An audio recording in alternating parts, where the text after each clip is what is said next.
Remember when I tried to break up with you? I said, I think it's better that you and I take a break. Your response was something like, No. Nope. That won't be happening. And I remember asking my mom, I said, can she do that? And well, you did.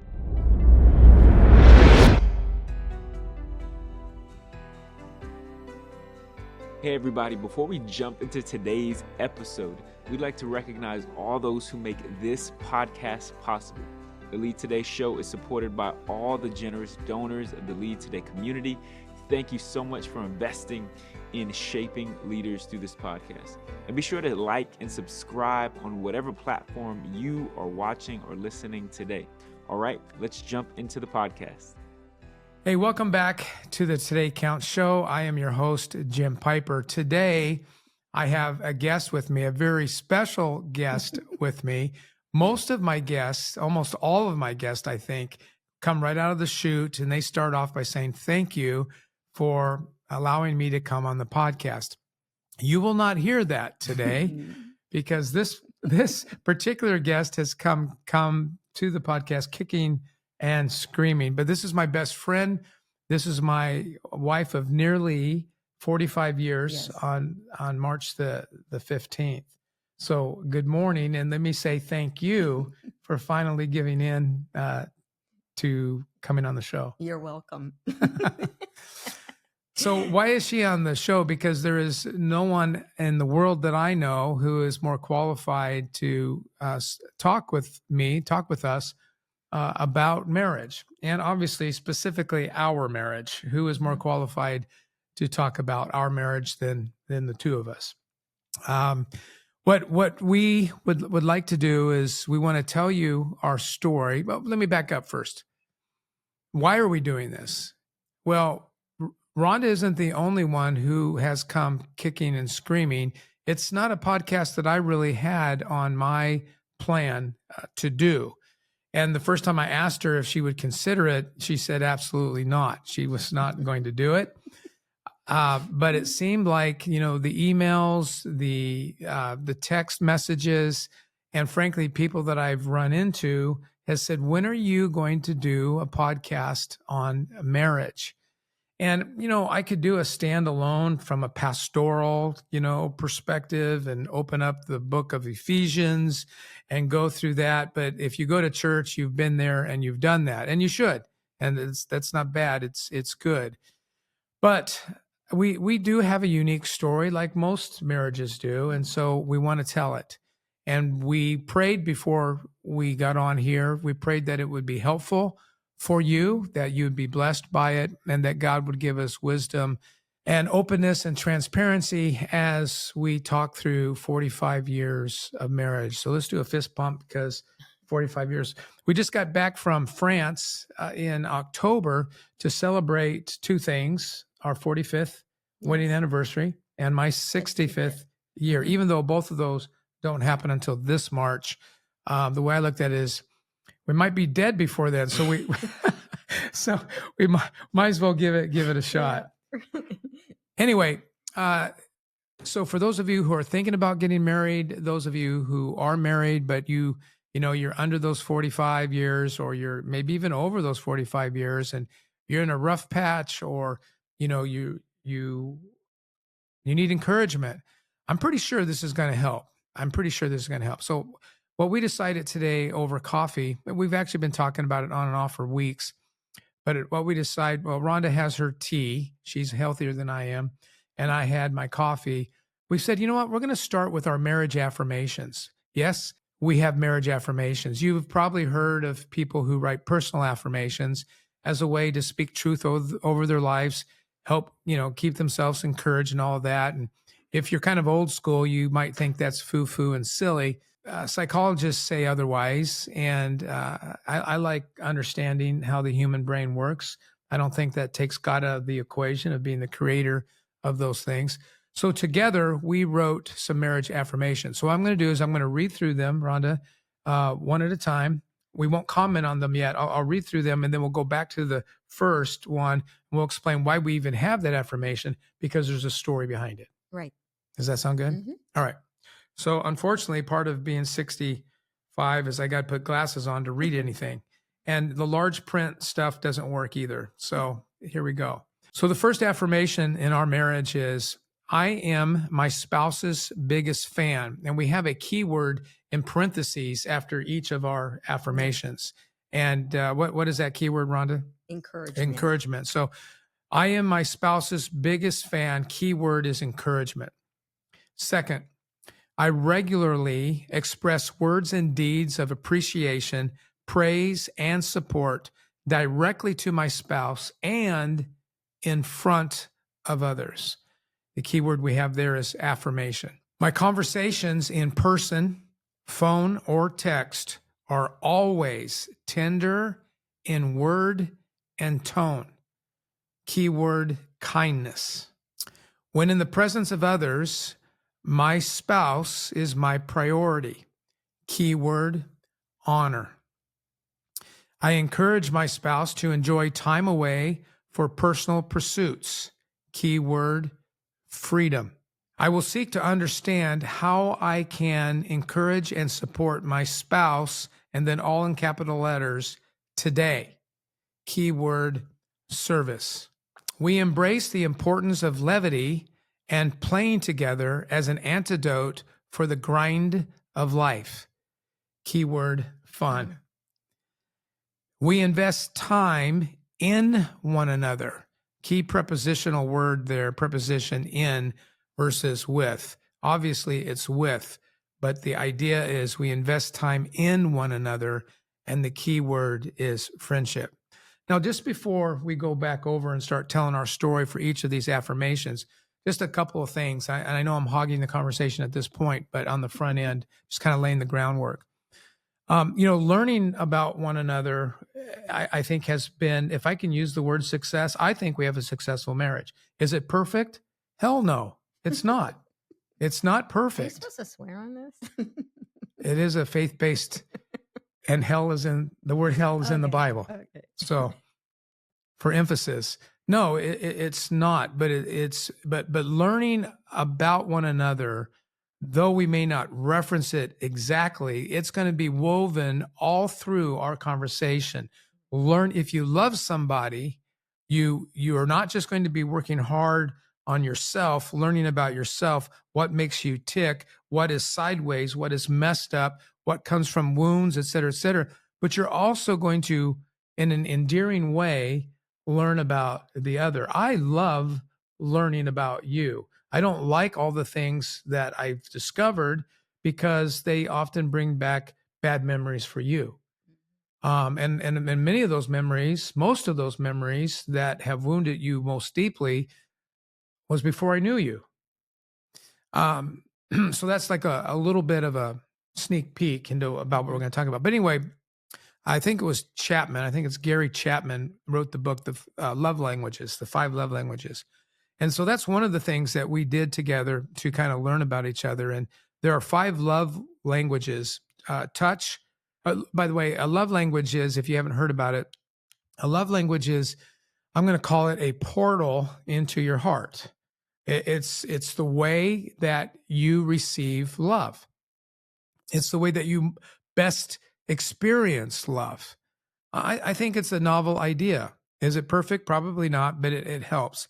So Gary lists 5 love languages: touch, gifts, touching someone or receiving a touch, receiving a gift, time, service, and words. Now, the mistake that we normally make in relationships, particularly close relationships, have to do with that we tend to express love to others the way we like receiving it, which is a strikeout. It's a strikeout. So let's talk a little bit, Rhonda, about your 2 love languages. I mean, all 5 of these love languages we all want and need, but there are definitely love languages that are more dominant and in need.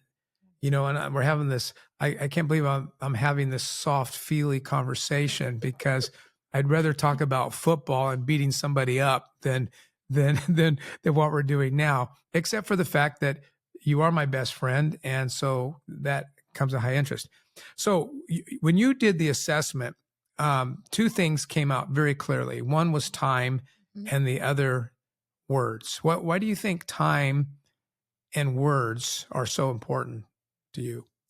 Well, with our busy lives, you and I, so you're always running. Your mind's running.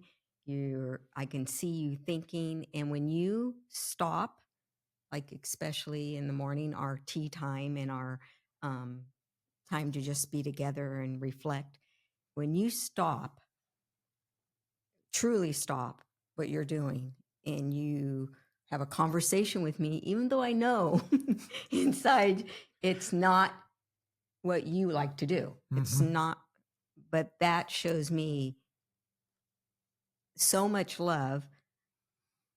Now, there are times, I'm going to be honest, there are times you're sitting there and I know I'm talking to you and you're doing that and, but you're somewhere else. I'm not there. I mean, I'm there physically, No. but I'm not there.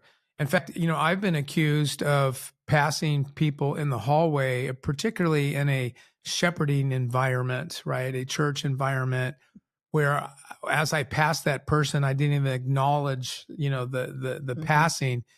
And I've had to get better at that because I didn't pass that person on purpose. If you know anything about temperament, some of us live in our head, and I'm one of those. I live in my head. Right. And so I can literally pass by you and not see you because Yep. I'm somewhere else in my head. And the other thing that I will confess is that, I'm going to take everyone down with me. We're all selfish. Where I am most selfish is with my time. Right.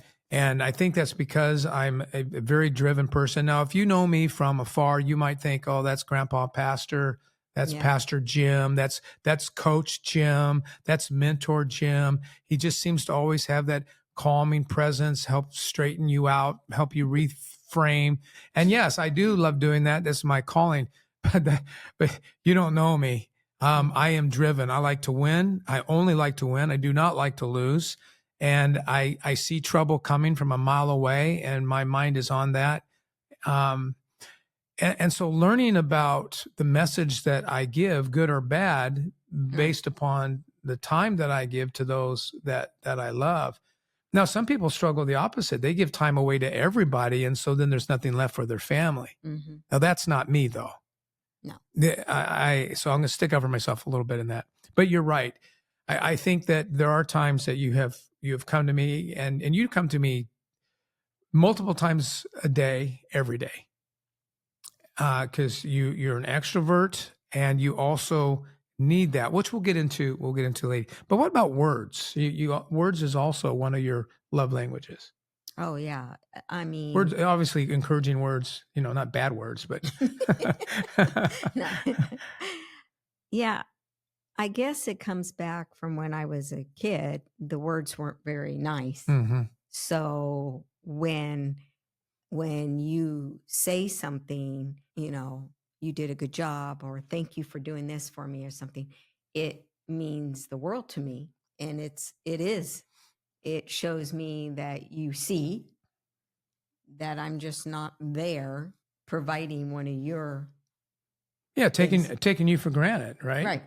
And you and I are both pretty studied in the world of temperaments, and a lot of people don't know that you're almost as studied as I am in that, because you're not somebody who seeks the limelight, right? You're doing great on this podcast, by the way, but you're not the type of person that No. wants to get up on stage. Nope.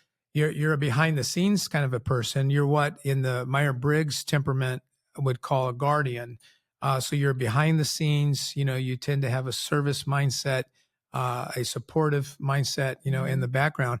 And whether, I don't know if you've ever said this, but other guardians that I've worked with will actually say, I don't need any affirmations, and they're lying through their teeth. And what I mean by that is they don't want to believe that they need it, because they want to believe that what they're doing is altruistic, that it's just because they love and care, and they don't need anything, but they're not self-aware. Yeah, it's not true. It's not true, because they're the same ones that burn out. Mhm. They're the same ones that have a breaking point and all of a sudden start crying. You don't know why, or quitting. You don't know why. And when it gets back down to it, they feel unappreciated. They didn't have boundaries. Right. And they just kept on giving until they fell apart. Yep. So for me, Rhonda, and I rarely call you Rhonda, so that's kind of weird. I feel like it's formal. I call you Ronnie. I've given you the nickname Strawberry. Maybe I wasn't supposed to say that in public, but I call you Babe a lot. I call you Hun, some of those typical, cookie jar nicknames. But it really does help me to understand that if I want to communicate love to you, the best way I can do that is spend time and be with you, really be present with you. And that matters. Even when you walk into the studio here and I'm right in the middle of something, which irritates me, right? It irritates the heck out of me. But what I'm getting better at doing is I'm getting better at taking a step back and going, she loves me. She wants to be around me. And I'm going, well, man, that's an awesome thing. And so it allows me to prioritize that over, the interruption. And obviously everybody wants words of affirmation, but it is important. And like I told you, I think it was yesterday or the day before when we were kind of going sideways in a conversation about something that hurt your feelings. Fortunately, I wasn't the one who hurt your feelings. Somebody else did. But I was saying to you that, and I wasn't just saying it to say it. I was saying that I don't know of any other person. Everyone listening to this podcast or watching this podcast is going to get mad at me, especially if I know you well. But it's still true because I live with you. I know of no one who works as hard and diligently as you do 24/7, not only for our little household now of only two, but also for our 2 children and our adopted children by marriage, right? And our 7 grandchildren. And you also have that same kind of attitude towards those that are in your inner circle outside of your family. I know of no one who is like you in that. All right. Now I get a minute to talk about my neediness. So this is where I feel like I'm taking my fatigues off and dropping my machine gun. And now I got to put on a dress and talk about my feelings. Oh. So my 2 love languages is touch and service. And I think you said it really well this morning. The way that I judge someone's love for me is, show me, prove it. Don't give me any stinking words of flattery. Now, obviously, I like to be encouraged. I like to be complimented, but that's not my deepest need. To me, when someone serves me, I know King James. But when someone makes me feel like King James, it makes an impression. Well, and that's why it works for us really good. Yeah. Because that's one of my gifts. That fits. Is you don't have to work hard at that. So you get no credit. I love it. Yeah. So, I mean, people go, you did what? You did what for him? And I'm like, remember I used to put the toothpaste on the toothbrush for you. I can't believe you just told the whole world that. Yeah. Like I said earlier, I was driven, right? So there was a time in my life where I was a young executive at the bank. I was going full time. I'm trying to make an excuse for myself. I was going full time to school and I was a sports maniac. And as I would get ready for work, you would have that toothbrush laying in the perfect spot for my right hand itself with toothpaste on it.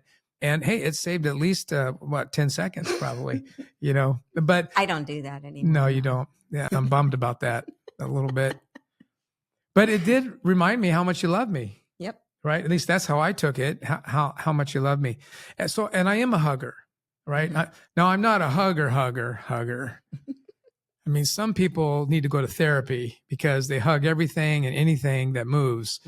But I am a hugger, and I'm not just a tap hugger. I'm a hold hugger, right? If I hug you, in fact, the little joke I have, I count. I go 1, 2, 3. You can't let go of the hug until. And I'm not a hugger. You're not a hugger. So I have to really, to help your need. Yeah. that I have to work. You I have gotta, to choose. you gotta stay in the hug. Yeah. And sometimes I'm like, really? I have no time for this. But then I remember that's one of your things you need. Yeah, you're just as driven as I am, but you're more Right. tactical and I'm more strategic, I Right. think. You know, I'm thinking about war and you're thinking about the current battle. And that's why we make a good team. But I don't want to get into that because we'll get into that in a little bit later. But if you haven't got anything so far, you know, studying one another Mhm. is super important so that you can better connect and love. And then the other, so touch and service. Yeah, I mean, when someone makes me feel like King James, I notice that I'm a big tipper at restaurants. Yeah, a young man, a young woman, an older gentleman, and an older woman, doesn't matter to me. But when they're going through the motions, I go, you know what? I can kind of look like a jerk, I guess, when I leave I don't do stupid stuff. I mean, I always leave a tip. I always leave a tip, but I like to tip extravagantly. And I notice it's rarely about the food, but it's about the service. If someone goes out of their way, I'll do a stupid tip. I'll tip as much as the meal cost. That and I've been known to do more than that. Mhm. So that's kind of a confession, isn't it? Yep. Someone found my love language on accident or not. They found it. So I think that we wanted to share that because that kind of frames some of these affirmations. So as you listen to them again, one by one, now we're going to tell our story. Okay. All right. So the first affirmation that we wrote, and not necessarily in order, is I am my spouse's biggest fan. Now, I've always known that you were my biggest fan, and you've always elevated me beyond the truth. I really don't know what else to say there except that in my, so this is kind of what are these affirmations? They're kind of like pre-game. The commitment that we made to each other is that we would read these daily. Mhm. Now, I'd be a liar to say that I read these every day. I don't. I know you don't. What do you mean you know I don't? Because I could tell. But I think that we know that in tough times, we need to be reminded that there is somebody that is for us. There's somebody that's always encouraging Right. us. And we both have those days. We both have those streaks, even seasons maybe, Mhm. where we don't feel like we're winning. We've experienced, life at those lower levels. So always, making sure that we say things like, "I believe in you." "Oh, you're so much better than you think you are. You're the best at this. I haven't seen anybody do that. You go way beyond the call of duty." And you do that a lot. In fact, I do tell other people, I brag about you behind your back all the time. Sometimes bragging on you and sometimes warning about you. Mhm. So if you're going to do this job sloppy, you better prepare yourself because Rhonda's not going to be too happy about it. That kind of a thing. Anything you want to say about that one? Well, I think the fan thing of, yeah, when I look at you, like you're saying that I go all the way, but I I don't even know how you do what you do. I mean, I tell people all the time, I don't know. He has like 3, 4, 5 jobs. He's always working. But that's what's neat about, you know, you'll take that time for me, knowing my love language, even though, you know, you have so much going on. And being well, I think that started way even before we got married. I mean, I told you, you were, I mean, people might think, oh, this is weird, but, my knight in shining armor. That's just the way I see it. So anybody that has a fan, that's how they look at that fan. And that's how I look at you. Wow, that's cool. We were talking, I think it was yesterday, somebody close to us said that he knows that certain people love him, but that they don't like him. Yeah. And my immediate response to that, which probably wasn't super empathetic, but is that this is going to sound like psychological, bubble gum, but I don't believe it is. I think for me, one of the things I've been learning in my life, even in leadership, is that I have made mistakes in leadership trying to please other people versus be convinced in my own heart that I wanted to do this or I wanted to do that. And all that Yes. backs down to before you can be liked by others, you got to like yourself. Right. So if you're a liar and a cheat, it's going to be pretty hard to like yourself and to have confidence, in what you're doing. Something else that you and I talked about, I think, over coffee this morning was that, you said it while you're standing in front of the fireplace. I had mentioned that, well, I think where a lot of marriages go sideways is they left the altar, where I think what we can say honestly to folks is that we may have left that physical altar in Hemet, California, on March 15th, 1980, but we revisit that altar in our mind often, and we should do it every day, meaning that I need to choose you. Yep. And I need to choose you as my one and only every single day. And that's what these affirmations are about. If I feel like you have chosen me again this morning, man, I want to reciprocate. It's just, it's just that way that the human relationships work. Right. All right. Well, let's go to the next affirmation. And we will get into more of our story here as we go on. It says, I regularly, this is similar to the first one, but it goes into more detail. I regularly express words and deeds of appreciation, praise, and support directly to my spouse. And this is where it differs from the first one, and in front of others. We met, as I recall, in a high school Sunday school class at our church. Correct. Okay.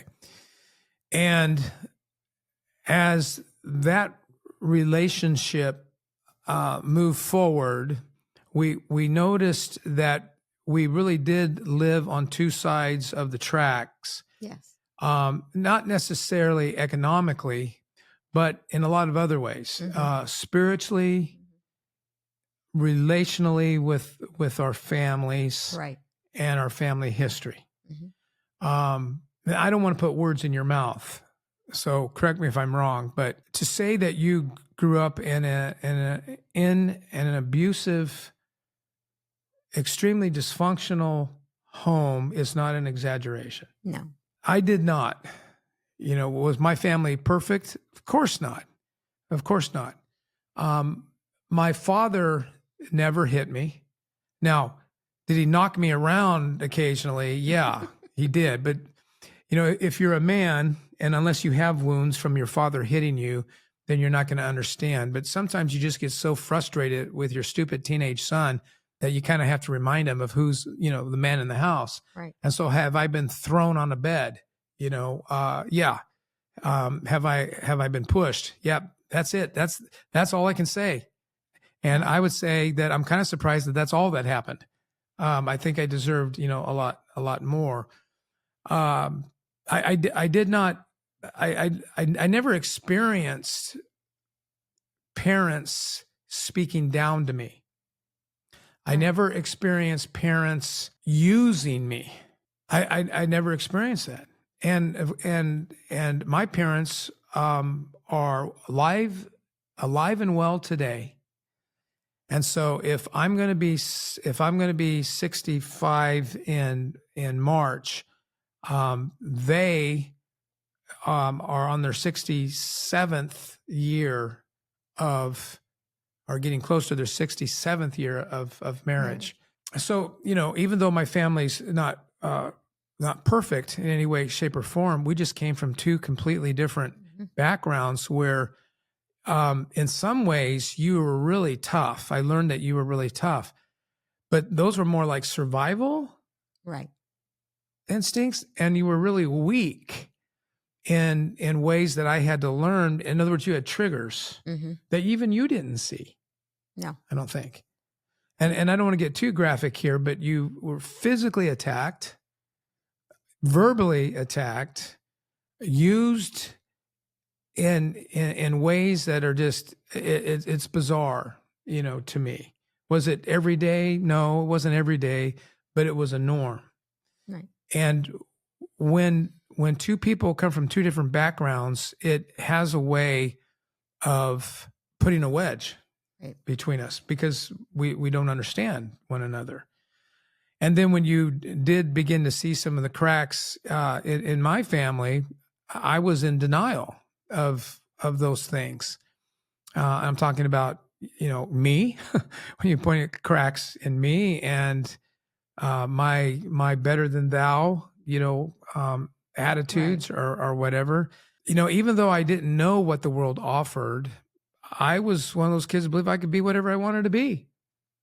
And frankly, that gave me an independent streak where I could say, I'm not going to take any of this. And to this day, I'm extremely independent. Anything you wanted to add to that? I think in front of others, that it was the key here where when the wounds are so deep, when something happens in public with your spouse, it can send such a strong signal of being abandoned. And I think that's what we're talking about. Right. With one of your deepest hurts. Yeah, I think I look at that and I go, I think of my words, because of my childhood, I know that the words, once they cut, it's hard to heal those words again. So you have to, that's why we put that as one of our affirmations, because you can't go back. In these, Yes, you cannot go back once you say something, because even like you said, even right now, as going to be 63 years old, that you're that old? Yeah, I am. I can't believe you said that. Most women would not say that. Good job. Thank you. Looking back at that, I have, like you said, I have trigger things. I mean, I won't leave the house. Well, I leave the house with my bed not made. Not made, right. That's another thing is you won't go. I mean, even if we have to run to the emergency, I'm exaggerating to some degree, but you will not. Now the bed wasn't made when I came down here to the studio. Did you make it? No, the bed was made the first thing this morning. It was? I took a shower. Okay. But you know what? You were onto something, because you just nailed something. So if someone uses words in an insensitive way to me, the way that I'm not saying it doesn't penetrate ever, but I mostly think of it this way. Wow, that must come from something in their past. In other words, I've got this defense mechanism where I don't immediately take it to heart. Now, I'm not saying that you can't get to me through using harsh words, but what I've learned being married to you is that if I or anyone else is insensitive with their words to you, you have no defense mechanism. No. It's a trigger. You're right. And you respond with fight or flight, depending upon the situation, right then and there, right? And I think this is what being a life partner is about. It's learning about those. That. Well, and the funny thing is you refer to me as your knight in shining armor. As a man, I like that. I like that because when I do, I mentioned, the book of Ephesians when it talks about marriage, it talks about the blemish. And the way that I've always seen that is, and I know this may, if there's a psychologist listening to this, they may call me narcissistic. We'll see what happens. But the imagery that the Bible gives is that the role I have is a representative, an ambassador of heaven, and most specifically, ambassador of Jesus himself, who is the greatest healer. And if you feel safe with me, and then slowly but surely through the days, the weeks, the months, the years, the decades, God uses me to heal those wrinkled places, those torn places. I'm envisioning a wedding dress that's wrinkled, that's torn, that's bloodstained, and bringing healing to that. And one of the things that we learned is that when you are kind to one another in front of other people, yes, we are exposing our insecurities, but we're also putting ointment on it, and we're healing that. And that is one of the calls to marriage. Yeah. I think one of the things that you and I also learned is that marriage is a long game idea.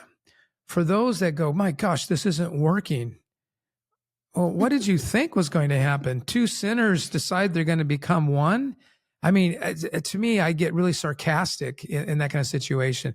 And I tell younger people all the time, in relational problems, you've got to play the long game, meaning that you're not getting what you want today. You don't think this is, and and let's face it. In fact, here's a shout out to psychologists. I think you guys got to do a better job in your counseling, talking the difference between boundaries and walls. You are teaching people how to put up walls, and therefore there are no miracles that can happen in their lives. There is a difference between a fence and a wall. There's a difference between a stream and a raging river. You've got to play the long game. You got to believe. And somebody took a picture of you and I. Remember this? We were in Dana Point, and we were sitting on a bench looking out in the ocean, and we didn't know about it. But one of our acquaintances took a picture of us from behind and gave that to us as a gift. And we still have that picture today. And it says like the best is yet to come or something like that.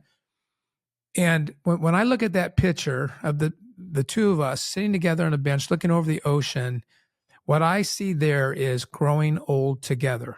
That is the vision, growing old together. So even though this week might suck, now my mom's going to get me in trouble for saying that word, because we still come from a generation that doesn't use those kinds of words. That's the Christian cuss word, I guess. And sometimes our day, our hour, they don't usually go longer than a day, it seems. They inhale vigorously, right? They're not great, but it's the long game that keeps us moving. It's a bigger vision than what we're experiencing. All right, I better move on here. Hey everyone, we're going to take a brief break from the podcast to let you know our very own Jim Piper has released a brand new book called Story, The Art of Learning from Your Past. Everyone has a past, but not everyone learns from it. Jim unpacks lessons in this book that help leaders and learners understand the potential our past has to impact our present and our future. Be sure to grab your copy of Story where books are sold. All right, let's get back to the podcast. So then we're getting to the next one. My conversations in person, phone, or text are always tender in word and tone. Kindness. We got a theme going on here, huh? It's like we're so thin-skinned that these. It's just so important how we treat one another. But if you let that climb into your relationship, and then it's been doing that for so long, so many years, and then later, we know that from a lot of people, I don't know what happened. Yeah, I don't know what happened. Yeah, we just don't have it anymore. We just fell out of love. We just went, what is that? What is that? You chose to do that, to fall out of love, because you didn't keep the basics. And it's not always this fluffy thing. Remember when I tried to break up with you? So what happened was, Do you really want to go there? I can tell. Well, let's don't get too graphic. So for whatever reason, there was this short season in my life where, okay, let's go back to affirmation about in front of others. There were some girls in my city, and you lived in a different city at the time. Yes. Apparently, I was a hot commodity on the market. But I was starting to have a guilty conscience. And so I picked up the phone, and this is the kind of phone that had a wire, a cord on it in the kitchen hanging on the wall. In fact, I heard a sermon just about that recently, a very similar thing. And, as I tiptoe around the topic, I said, I think it's better that you and I take a break. And your response was something like, no, nope, that won't be happening. And I remember asking my mom, I said, can she do that? And well, you did, and we did not break up. And I came to my senses expressing words and deeds of appreciation. You basically said, we got a good thing going on here, and you're being immature, and you're eating candy bars, or whatever. You stopped doing what was right. That was a turning point for me, because though I didn't appreciate it at the moment, I thought, okay, well, there's a woman who'll fight for me. There's a woman that will fight for our marriage if we get married. There's a woman that will fight. And most women, I think in their nurturing ways, would do that. But you drove that home, on that day.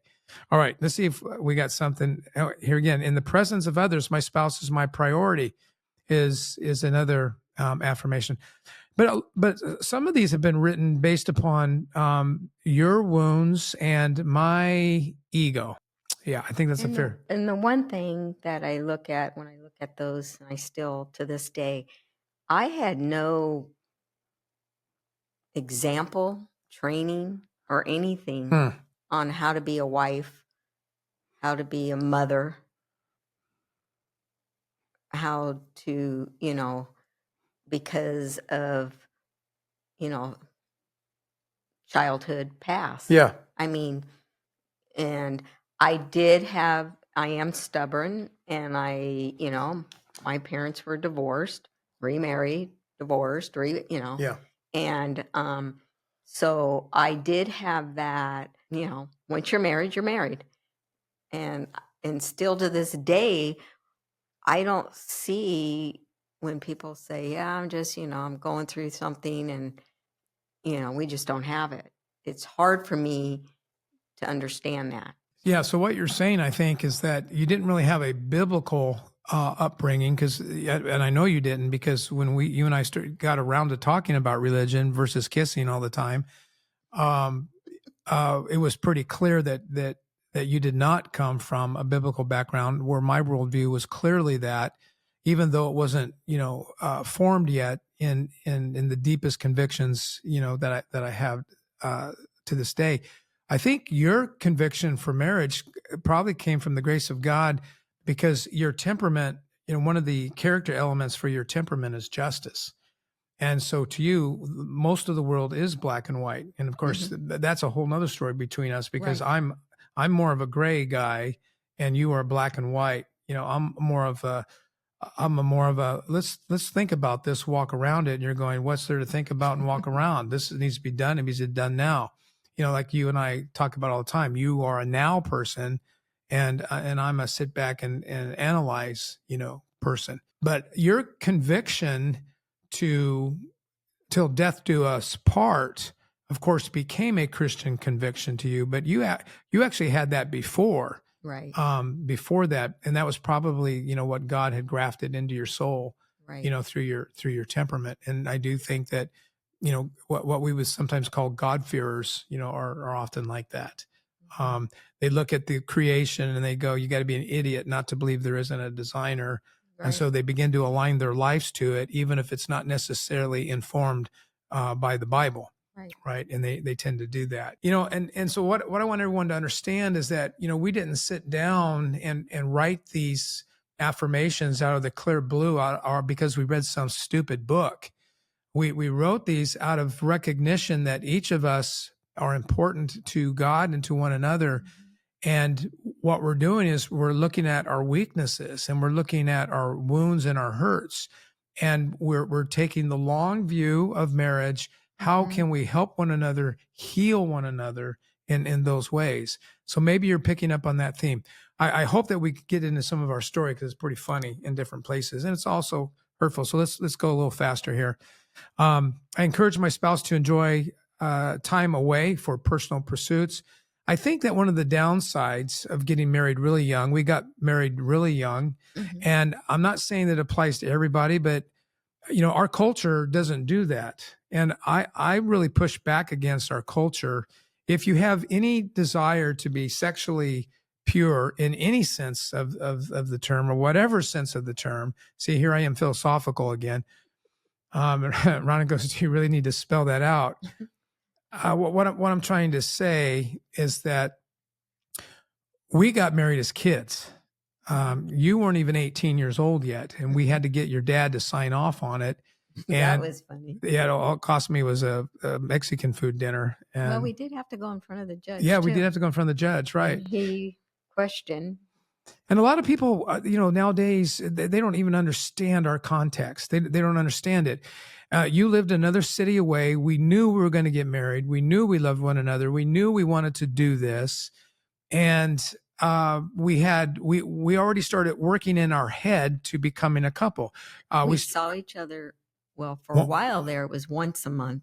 Yeah. And then it was, Yeah. and then it was once a week. Right. And we went to church, and then we'd spend the day together. And then I'd come home super late at night.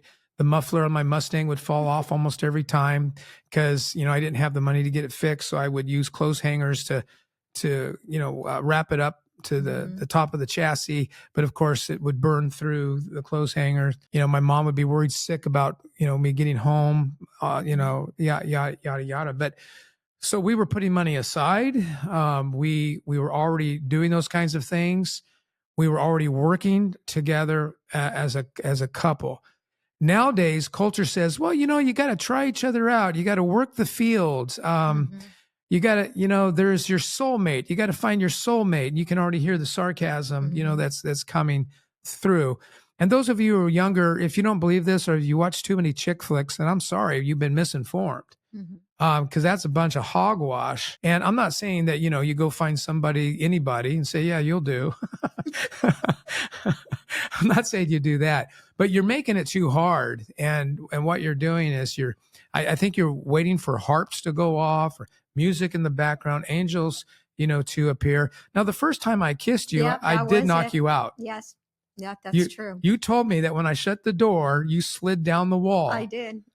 That's a feather in my cap right there, boys. Top that one. Yeah. Yeah, I was going out with a guy that, But see, I'm a toucher, right? I'm a toucher. So I touched your soul through your lips. I've never said that before. That sounds pretty good. That does. So getting married young, I don't know why parents, I do know why parents, because now parents are, what am I saying? Kids that grew up in our youth group, many of them are grandparents now. Kids that grew up in our youth group many of them are grandparents, and almost all of them are parents.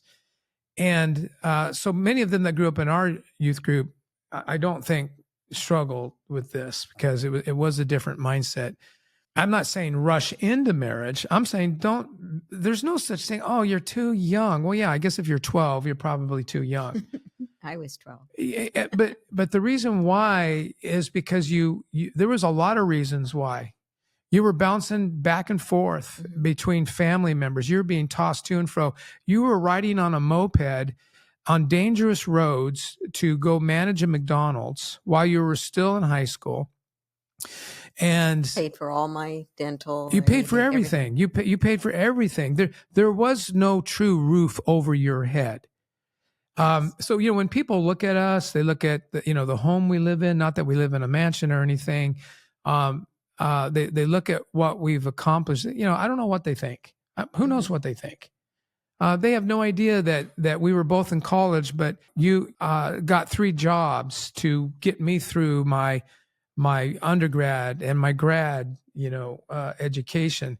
There are so many who just don't understand the joy of partnership, and that anything that I've accomplished, we have accomplished it. It sounds like a sermon right now I'm getting into, I guess, but we had all kinds of naysayers. Have we ever once been close to divorce? No.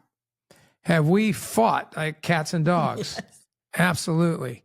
Because when you and I fight, as you said earlier, you're competitive. So am I. I don't even like playing cards with you. Because I win? No, because you take it personally when I win and you get all mad about it. But it's one of your love languages, spending time with you. So, we do that. I have to prepare myself for that. But anyway, we did get young. Going back to how we met, hopefully everyone's picking up the fact that, we are very human and we are imperfect people. But so this young gal walks into our high school Sunday school class, and I tell the fellas, I said, I'm gonna go out with that girl. I'm gonna take her out on a date. And so we had this bet that happened, and we made a bet with real money that I would be able to get her out on a date at a certain time. By a certain time. But they cheated because they spilled the beans to you They told that me. Jimmy said that he's going to get you out on a date. Yes. Of course, I didn't even know about your home situation. If I would have known about that, that would have been a stupid bet, because that basically cost me everything, to do that. A really nice watch, how many times I mow the lawn, et cetera, et cetera. It's a weird deal. Anyway, They're wondering what you're talking about. He had to mow the lawn before he could take me out for a date. yeah, That's the rules. that was the days. That was the days. You had to cough up something, right? Yeah. But anyway, you were sitting there in church one day, and I came, sat next to you, put my arm around you, and you got up and walked away. And I knew something was wrong because I had more charisma than that. And come to find out, these guys cheated. But the truth of the matter is, I still did get you out on that date, and I still won that bet, even though those guys cheated. True? Well, you got real sick, and they called me. Didn't matter. You ended up in the hospital, and they didn't know if you were going to make it. Yeah, I got asthmatic bronchitis. So then I thought, gosh, I kind of like him, but I was just playing along with the game. But see, I really didn't have asthmatic bronchitis. It was just a. Yes, you did. Yes, you did. It was another ploy. He was in a tent and everything. Yeah, I did. I went unconscious while playing. I was playing basketball. Wrestling season had ended. It had been a long season. Went far into the season, did really well, but I started playing ball with the guys at church, and went home and went to bed. And what my parents said is they could hear me struggling to breathe, and they couldn't wake me. And so they took me to the hospital, and I woke up the next day in a tent, in an oxygen tent. And I was there for quite some time, a week or so, I think it was. And of course, then you were afraid that your knight in shining armor, your boy wonder, might actually slip through your fingers.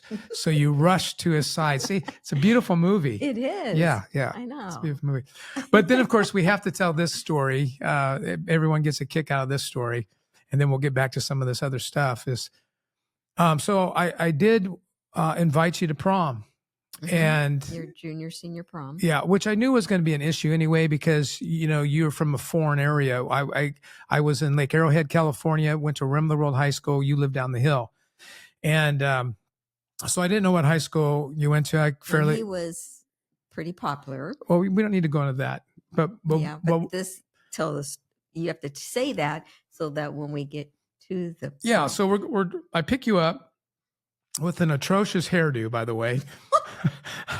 I went and got my hair done, and I look like one of those evangelists. No, you look like, because he had natural curly hair, and you know how in Europe or whatever, the judges that had like the curls like that. Oh yeah, you're talking about the wigs. Yeah, and when I opened the door, he had somebody do his hair with this natural curly, and they took a curling iron to it and rolled it under. He rolled it, and I just started laughing. I hated it, but what I was going to do, because I didn't even know how to undo it. And then to make matters worse, I think I came up in some like powder blue tuxedo or it was a maroon with it was a maroon shirt. Oh yeah, and yeah. We had the big collars. Yeah, but that was the 70s. So anyway, it was a John Travolta kind of. Yeah. So anyway, on the way to the prom, which was down the hill, I said, by the way, we're going to get drilled. Everyone's going to ask who you are. And because my high school wasn't super large, so especially each class, I don't know, I had a few hundred in my class, which nowadays is, pretty small, pretty small school. And so I said, all right, so let's get our story straight. And this is when we first became liars together. Because when I learned the truth, we couldn't tell the truth. But I didn't lie at the beginning. No, you just assumed. Well, you lied by. Well, let us finish the story. Okay. You lied by walking into the high school Sunday school class. Mm-hmm. Yes, that's what's called a lie by omission. Maybe commission. I don't know. But anyway, so as we're driving to prom, I said, so, I noticed the side of town that I picked her up on. So I said, do you go to Pacific High School? Because people are going to ask. And you go, no. I said, okay. Do you go to San Bernardino High School? And you said, no. Do you go to San Gorgonio High School? You said, no. I said, you go to a Catholic school? You said, no. I said, do you go to Cajon? And you said, no. And I said, I ran out of ideas.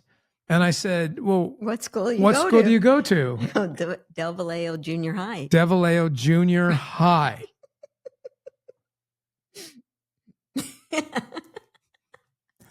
I don't know how you live with yourself. If you could have saw his face. So obviously, I pulled the car over. I was starting to shake because, I do have a bit of an ego. I still do. So I think we agreed that when pressed, it was going to be Pacific High School because that's where you would go once you decided to step out of 8th grade. Yep. So that's how part of that began. All right. So then let's talk about this one. I encourage my spouse to enjoy time away for personal pursuits. I already read that, but the reason why we chased a rabbit there is because if there is a downside to getting married really young, and it's you and me against the world, you and I used to say that, we walk back to back, you and me against the world, is that you become what's called dependent. So there's in master classes of psychology, particularly in relationships, there is independence, dependence, and then in the middle, which is the ideal place, interdependence. But dependence is where we get the idea of codependent. And I think that after about a decade of marriage, we began to notice that we might be developing some codependency in our marriage, meaning that we couldn't even function without the other one being either their feelings hurt. Like when I became an executive and started traveling, you had trouble with that. And I think I started feeling a sense of control. I started feeling control. Some of the friends that you were beginning to pick, if I didn't like them, I started speaking into that and speaking against that. And we began to notice something in our spirit that we knew wasn't healthy and began working on that.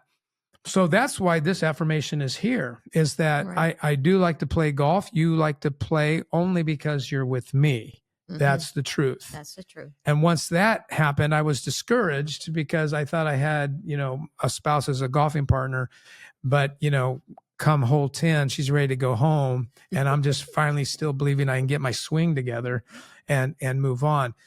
And today, I don't think that's a problem. I think that, but we recognized it and we began working on it. I mean, God knows I travel, constantly. Sometimes I say, do you want to go? You say no. And sometimes you say, well, it depends where you're going and how much time do we have to do this or that? Because you don't want to just sit around waiting for, boy wonder to come back to the hotel. Do it at home. Yeah, right. And then I will seek to understand how I can encourage and support my spouse today. That just kind of goes back to choosing each other every day. And because I want to go through this real quick, but let's talk about these last two. We embrace the importance of levity and playing together as an antidote for the grind of life. Let's talk about what we're good at and what we're not good at, because I want couples to understand that you're going to be good at stuff and you're not going to be good at stuff. And that's okay. But what would you say we're really good at together as a couple? Working. We have a work ethic and we always have. I come from a family with a strong work ethic, strong. I could never imagine anybody in my family being destitute. I can't imagine it. I don't even know what it would look like to be retired. Now, I talked to one of my clients the other day. I thought this was pretty funny. I said, you know what? I think you might be like me. I'm not going to say what his name is. We'll call him Bob. Say, Bob, I think you might be kind of like me. If you retired, you wouldn't know what to do with yourself. He said, well, I'd like to at least give it a shot, which I thought was pretty funny. But, as I get older, I don't have the energy to work as many days and as many hours as I once did. But I really can't get a vision for getting my golf game into the 70s again. I can't even, that doesn't, ring true for me. And I think it's you and I, once we accomplish something, it's like, okay, what's next? What's next? So that's just us though. We're not saying other couples need to be like that, but and sometimes we think, okay, this is it. We're good. And then we go, no, we're not good. We're ready for the next thing. And, we move on to the next thing. So and work for us is fun. Yeah, work for us is fun. And I would dare say, I would like to see another couple who could outwork us. I mean, I'm kind of just throwing that out there. Ladies and gentlemen, we're talking even about doing your own yards. When we first went into the ministry, we were given Fridays off, and we didn't know what to do with that. And when we moved from the corporate world to the ministry, obviously we took a huge hit financially. So we had to figure out how to make ends meet. Now, I could still do some things financially on the side because I still had some licensing to do that. So I did some of that. But we started our own lawn care service where I worked on sprinklers, fixed sprinklers, put in sprinklers, and we mowed lawns. Jimmy was just little, and we would open the playpen and put it right out on the we would exactly. We'd open that playpen, stick it in the middle of the driveway, stick the kid in it, and I would start, weed whacking, as we call it, trimming while you mowed. And we'd go at it. We got X amount of clients we took care of, every week. And that kind of led into one of our rules of marriage that we've been able to keep ever since. Ever since then, Fridays are ours. My kids know that. I think our grandkids know that. I think our close friends know that. Right. My clients definitely know that. I don't get any calls on Fridays. I just don't. And if I do, I know it's a rookie who hasn't been properly onboarded, or it is a true 911, true 911. Yeah. Right. And it doesn't mean that we're always doing something. Sometimes it can just be yard work. Or things that, we haven't done around the house. Yeah. I mean, how many times can you go to the movies in the winter, eat popcorn and, call that a date? So sometimes we go, it'd be really fun to just go around town and get all of those odds and ends done that we wanted to get done. But I think that for us is a unique element. We're not saying that you should do that. We're not saying that you can do that. But for us, ever since 1987, Fridays has been our day. Now we can't work like we used to. And one time we would do this. We lived in Southern California. Jimmy, our son, was just born, and we would literally do the yards. Jim would change the oil. We would do everything and be done by noon in the day. Wonder what we're going to do the rest of the day. So one time we had just had Jimmy, and Jim goes, after we got done, because we did this often, Jim goes, let's go to the beach. So we threw everything in the car. I cannot believe you're going to tell this story. We threw everything in the car. We're halfway down the road, and then we both kind of looked at each other and went, uh-oh, we had forgotten Jimmy. We left our kid. We left our kid at home. But that brings us back to another thing that we did, knowing that, we acknowledged that we were young. I was 20. You were a few weeks from being 18. And we acknowledged that we were young. We acknowledged that I needed to finish school. We acknowledged, that we needed to get a financial base. We acknowledged that. And we acknowledged that, maybe we weren't ready to be parents yet because we didn't even know what it meant to be married. So we made a handshake deal. I don't think we actually shook hands on it. We said, we're going to wait 5 years. Yeah. Obviously God is sovereign, so he can do what he wants. But and I know this goes against some people's religion, but we were careful to wait, for 5 years. Now we lost our first child. You were about halfway through the pregnancy, so it wasn't a little ordeal. I was crushed. Probably it was one of the first true setbacks, in my life of significance that really bothered me and hurt me and made me fearful. And not just the fact that I had lost a child that frankly I held in my hands, or hand, I should say. But that's, I think, when I knew that I know this sounds so Hollywood, but that's when I knew that I knew that I knew that I would die for you.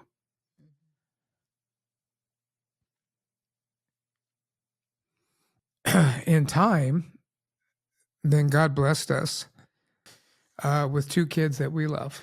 Mhm. And, you know, for the most part, they have been a kick. They've been easy. Not always, you know. Kids hurt your feelings. They're clueless. Even now, if they listen to this.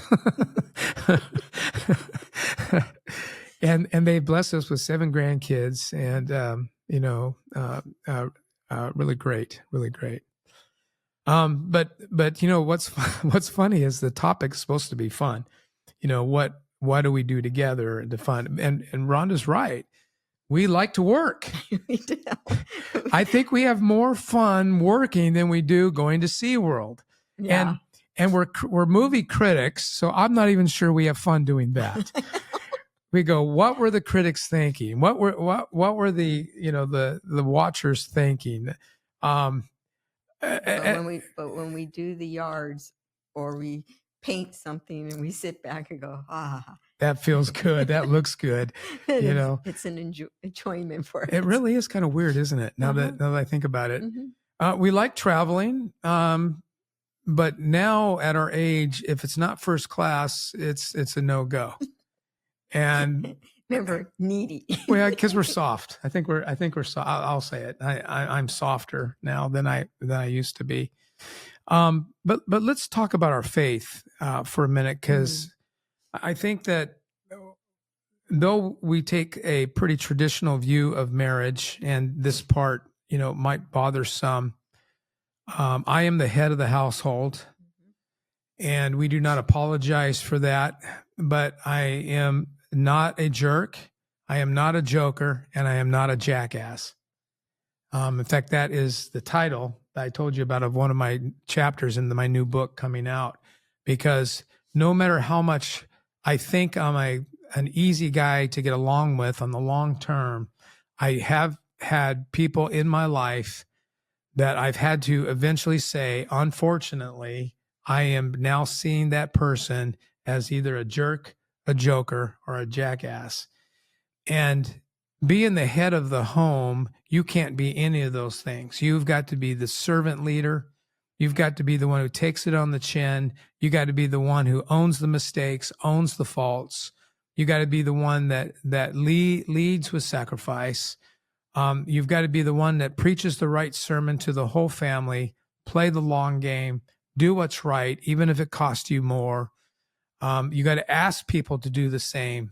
You can't be part of our vision to reach and minister to thousands of leaders without being willing to sacrifice. And that's all we do. We reinvest in all of that.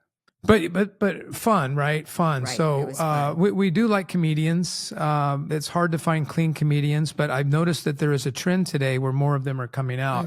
So I think people are waking up, and we don't like hearing the F-bomb every other word. You know, it's just, to me, it insults my intelligence. Oh, I know about our faith. We're talking about our faith.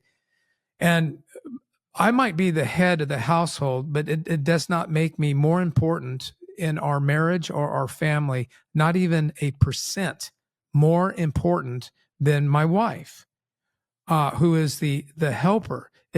I am not even there is no org chart. Being head, I've seen people actually org chart this, and I start laughing. I don't think that when God put this together, he didn't create an org chart. He goes, okay, man at top, woman bottom, kids underneath the woman, the dog over here on the dotted line, you know, to Johnny. I mean, it's really ludicrous. The family is an organism, not an organization. It's an organism. And I don't think it's taught well enough. And it makes me want to vomit, to be honest, because sometimes to be the head of the home, I am led. Sometimes I am led by my son, sometimes my daughter, sometimes my father, sometimes my wife. You can't lead until you know how to follow. And I just think that many marriages struggle with that. And then finally, the capstone of it all is Christ is the head of our home, the banner of our home. When we don't know what to do, God has given us wisdom. He doesn't ask us to get paralysis of analysis, freak out, wait for an angel from heaven to say, go north. No, we've never been that way. But we do pray about things. But we believe that God has given us the wisdom to move, go, make a decision, use your logic, use your experience. But never, never, never do we run after anything but what would Jesus say? How would God lead us? And what does the totality of Scripture teach us? So I think that differentiates us, to be honest. I'm just looking at some of my notes that you and I talked about, and I want to make sure we cover some of these. We talked a little bit about how we met, getting married young. We're kind of traditional in the biblical sense, but we are not bigots in any way, shape, or form. Our Thanksgiving, until we moved to San Antonio, our Thanksgiving table has been filled with every walk of life, and we love that, and we'll probably get back to that. But then again, we get more tired than we used to. That's a lot of work. We talked about work ethic, finances, my selfishness, my selfishness. I mean, I think when we were younger, what I remember that when we fought, it was usually about, I wanted to take money and buy this. You didn't see it as prudent. You've always been the more conservative. I've been the more, hey, let's do this. It'll all be fine, kind of thing. I've always pushed, the vision, move forward. But we found a way to do that, which we don't need to go through on this podcast. Maybe we can do it another day. But we would, you would go in one room, I'd go in the other. We'd talk about the 10, 15, 20 things that we were thinking about, how to spend, what to save, what to do this. We'd number them. Yeah, we'd rank them. Yep. And then we'd come back, average the number, and that's what we would do. We made that agreement. Yeah. But what's interesting is whenever we came back with those numbers, I noticed that the selfishness was it was being washed away, because as I was looking at categories, I remember what you said, this one's really important to Rhonda. And all of a sudden that would climb up my priority list, even though it might jump over some of mine. And you would do the same thing. Right. So we found a real simple way. I don't know if someone taught us that or if we made that up ourselves. We made up a lot of things. Yeah. Ourselves. We just figured out there was no Google. we do wonder how we got places. I have no idea. We didn't. I have no, oh yeah. You got lost so much. Los Angeles and Jim Piper never have gotten along. I've been lost more than any human on the planet in Los Angeles. Because I was one of those guys who would not stop and ask for directions because I was too smart. And so that led into all kinds of... I think when you were talking about the head of the household, I've never struggled with that. Even, thinking, and with my household as a child, I would think I struggle more with that because, the woman was the head and all that, but I never have. I mean, I remember years ago when we were pastoring a large church, I had another pastor wife say something to me because I would say I'm Pastor Jim's wife. And she said, don't you have your own identity? And why aren't you Mrs. Piper or Rhonda Piper or whatever? And I thought, because I'm proud of that. And that kind of goes in the head of the household. I didn't see the difference. Well, maybe, not to put a feather in my cap, but I've never seen being the boss as something great. I've never liked bossy bosses. Jackasses. I've never done it. And I think that maybe now, ladies, let me just speak freely and please don't get your nose bent out of shape when I say this. Maybe some ladies are a little insecure about this topic because of what we might be implying. We might be implying that women cannot lead. We might be, I think I figured it out the other day, 30% of my clients are women. I work with leaders, some of the best leaders in the country. And 30% of my clients are women, and they're really good leaders. Mm-hmm. And some of the women that I work around, I tell them all the time, a lot of the problems that maybe we feel is that men haven't figured out how to navigate in a world of female leadership. I think that's as much the problem as a woman feeling insecure. And I tell women all the time, I still see it. I still see women working twice as hard as men to get the recognition that they should be getting, particularly in corporate America, even in nonprofit and in ministry. And I tend to be a little bit of a straight shooter, and I don't even have the words to explain it when I'm in a circle and a woman says, well, why can't a woman do this? It's not that a woman can't do this, but do we want a woman doing that? Now, obviously, I'm moving into the more physical side of things, right? If somebody attacks me physically, even though I've got 2 broken shoulders, I'm an old man now, I still got some fight in me. So you're not going to take me down, unless you're an NFL player, you can probably take me down pretty quick. But if you're an average schmo, not only that, as an ex-wrestler, I know how to take you out, and I will take you out. And so I know that sounds, let's just say it.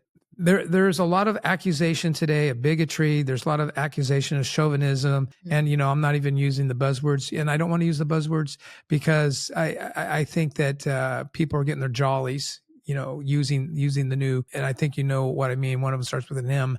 And it's just like we're throwing mud all the time.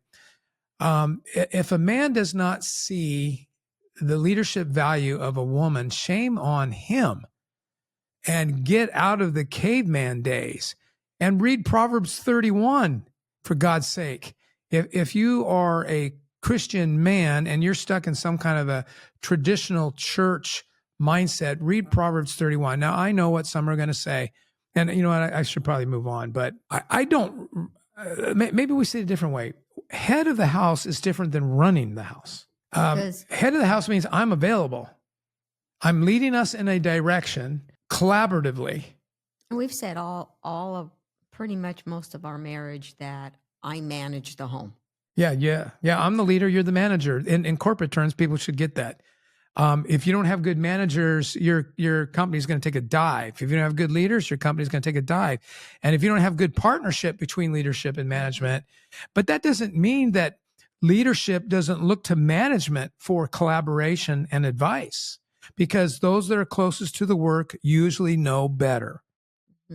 And so I'm trying to grow up the whole society in this little preaching thing that I didn't know we were going to get into, but I think it's really important. Right. I mean, yeah, okay. That just ticks me off. Anyway, we're supposed to be talking about marriage. I think we still are. Let's just look at a couple more things, and you're doing great. Oh, thank you. But let's talk about something that I think is really dear to how God has been shaping our marriage. Because you talked to me about this before we came in here.